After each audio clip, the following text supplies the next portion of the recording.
tere, mina olen Sirli Lend Pluss Meediast ja paljud teist on kindlasti kuulnud Teseest või isegi käinud seal. Ja täna on minuga siin täiesti ehtne vend Philipp Tesee kloostrist ja kogukonnast Lõuna-Prantsusmaal.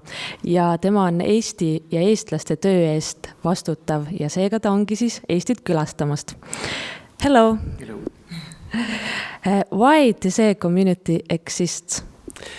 Tesee community was founded during the Second World War. So Brother Roger has been the founder. He was the son of a Protestant pastor and a Protestant pastor himself. And he feels a calling by God to found a community and to help people. And he didn't know exactly how to do and where to do, so he just took his bicycle and he went in direction of the Second World War, because it was 1940, and to see where the Holy Spirit will lead him. And he found a place close to the front line, and in fact he started there welcoming refugees. So the beginning of Tesee was welcoming refugees. And then in a certain moment he needed to leave this place because he was spotted by SS. And he started in Switzerland with some brothers who joined him to a monastic life. And after the end of the Second World War, they come back to Tesee in France to live together a life of prayer. And then for the first 20 years, they have been really living in a small community and just doing simple works with their hand and praying. And then after 20 years, it started that more and more young people are coming to Tesee. And it becomes more and more, so now we are welcoming several thousand young people every week in the summer. And also another change was that after quite a while, the first Catholic brother joined the community. So now it's a ecumenical community with different confessions and different Christians from different denominations. And I think these are already the most important things. What is the secret that the Tesee community has been growing so much? That's a good question. The brothers are asking themselves the same question. So in fact, we never tried to make many people come. Like I said in the beginning, it was just a community that prayed together.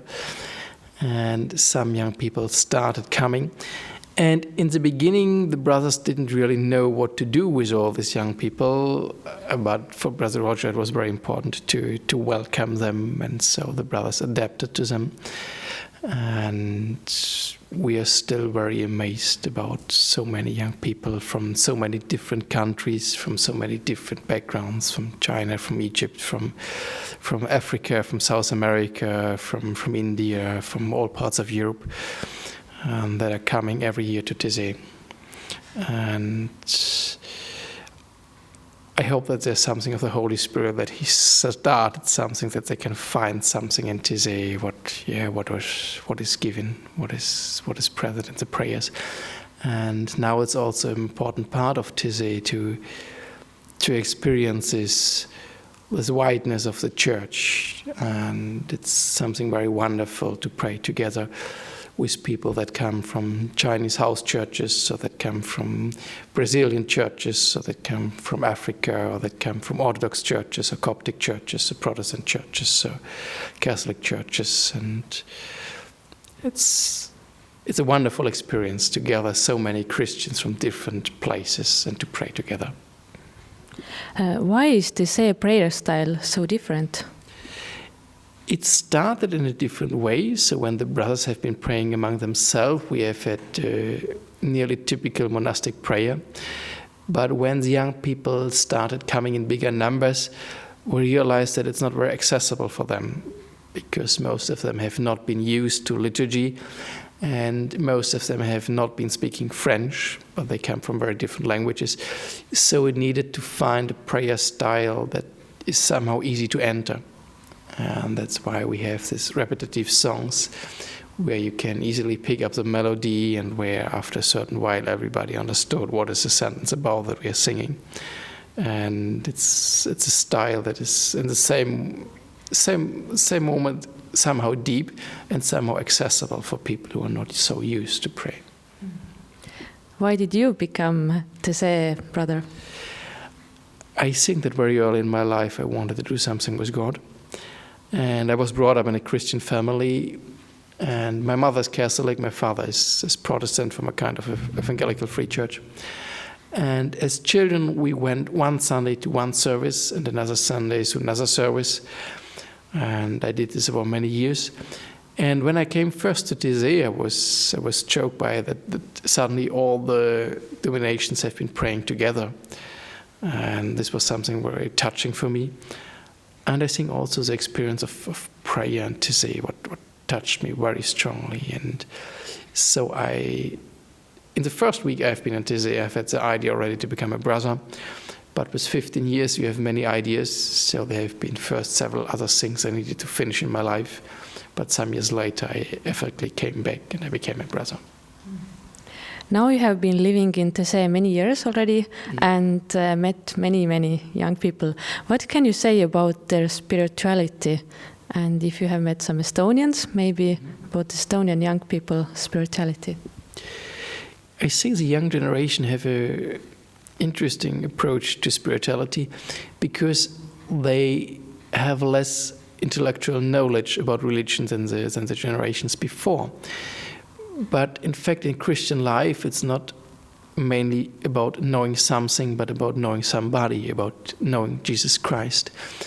And we encourage the young people, not only to listen about God, but to try to pray and to speak with God. And that's something what the young are very open to, because the young are not so fixed on knowing many things or having exact knowledge, but about trying to pray, about creating a relationship with God. That's something they're very open for. And there's also something very beautiful in the spirituality.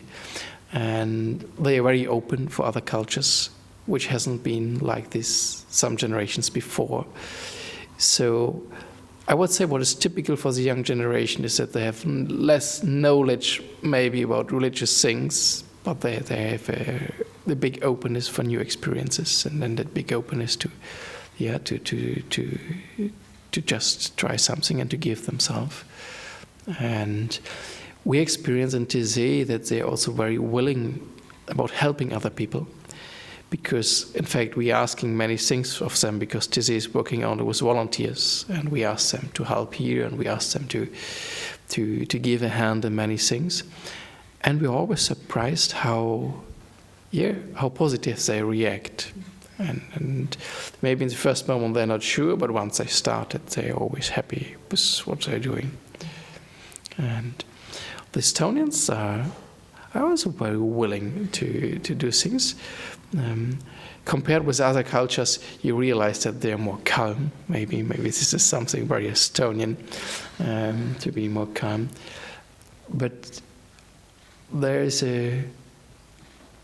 also a great openness about other cultures, about welcoming the other group members. And I think that in special this prayer and silence, the most Estonians I talked to have been in TZ, they loved very much this moment in silence in the church, to pray and to.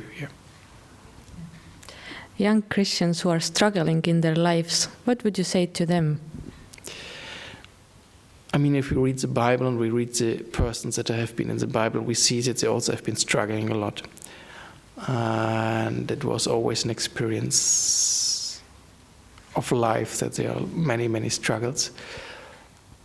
I think I would talk about that what I said, that Christian faith is about knowing somebody, and that there is somebody, that there's a Holy Spirit who is going with us through our life and who is helping us. And this doesn't make that suddenly all the difficulties disappear, but there is a relationship offered to everybody, and there's really Christ who, in fact, came to earth and to struggled himself a lot, and in the end to died on the cross, in order that he may be able to understand, and in order that he may be able to help us in our struggles.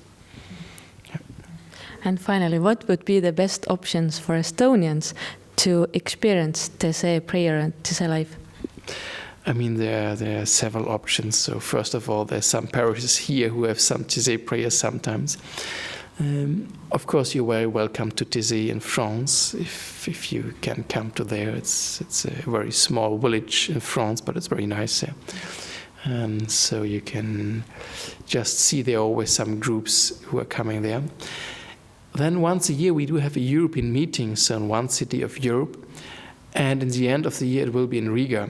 So it's really not that far. I think it will take a long time until it comes again so close to Estonia, where we will be with 15,000 young people from different congregations, from different backgrounds, from different European countries, and praying together. So it will be, I think, between the 28th of December and the 1st of January. So this would be a good opportunity to come and to experience a little bit Thésée. Thank you so much for sharing your thoughts, and I wish you all blessings to your life. Yeah, thank you very much.